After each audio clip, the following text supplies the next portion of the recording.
ইংরেজি শব্দ show, SHOW, show. Show মানে মেইনলি হচ্ছে দেখানো। এটা একটা পজিটিভ ভার্ব। কি ভার্ব?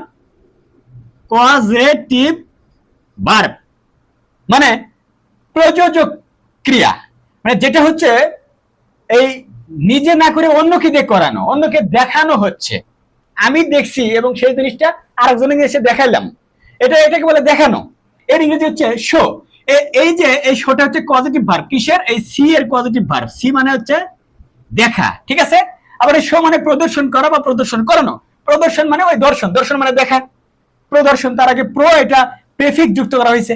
প্রদর্শন করা মানে ওই একই কথা, দেখা অথবা প্রদর্শন করানো, দেখানো। হ্যাঁ, শো মানে দেখানো অথবা প্রদর্শন করা বা করানো। শো হচ্ছে এই সি এর পজিটিভ ভার্ব। কি ভার্ব? এই পজিটিভ ভার্ব। আমরা এটা মাথায় রাখবো। শো মানে দেখানো, শো মানে প্রদর্শন করা বা করা।